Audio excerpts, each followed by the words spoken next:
Wait a minute, that last one's not dirty. But it can't be completely random. But what about those strategies people have? Some people have strategies, such as picking numbers that haven't come up for a while, namely numbers that are due. Others have complete opposite strategy, picking numbers that come up a lot, numbers that are hot. And it turns out that by the law of averages, neither of those strategies really amounts to anything, that all numbers on any given lottery drawing are equally likely to come up. Or are they? It's time now to perform our amazing lottery ball trick. Pull out that piece of paper you wrote those numbers on, and listen carefully. 22, 48, 61. We know what you're thinking, right? That's a shitty trick. We expect one of you is thinking, how the fuck do they do that? At least there could be one, assuming we have 54,740 people watching. That's the probability of someone out there picking 22, 48, and 61. Let me go into security. Hang on a minute. But what happened at our pigeon drop con back in Vegas? The Mark, remember he's the man in a baseball cap, was holding what he thought was an envelope filled with $700. It's actually filled with paper. Michael was about to head into the casino, but first he wanted the Mark to give him $100. Here, I'll let you hold it. He's holding it. So you don't want any part of this? Huh? Well, I mean, I'll be split in three. I mean, what do I know that you're not going to take off on? Okay, I'll get Jesus, 100. what? You got 100? Okay, I'll be right back.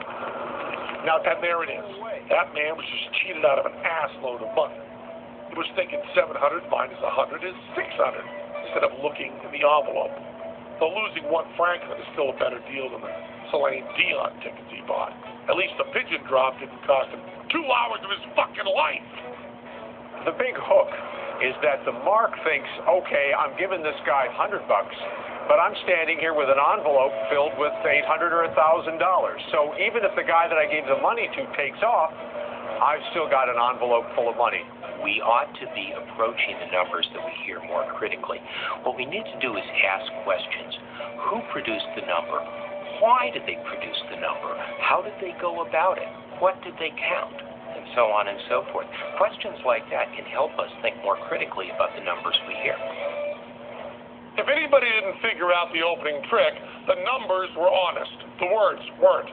We took an odd number of pairs at the top. Both bowls were filled with an odd number of cockroaches. Add one, and it's even. We were bullshitting by using the term even in 2 different senses. But now, here's one final puzzle. This bucket contains 1,000 cockroaches. Each cockroach is able to eat 87% of its own weight in N&Ns every 8 hours. The average weight of these cockroaches is 1 ounce. 8 hours ago, we put 42.5 pounds of N&Ns in a bathtub with the cockroaches. Since there are 16 ounces in a pound, the N&Ns should all be gone, right? But they weren't. 1.8 pounds of N&Ns went uneaten. Why? Well, our closing credits will run 22.5 seconds.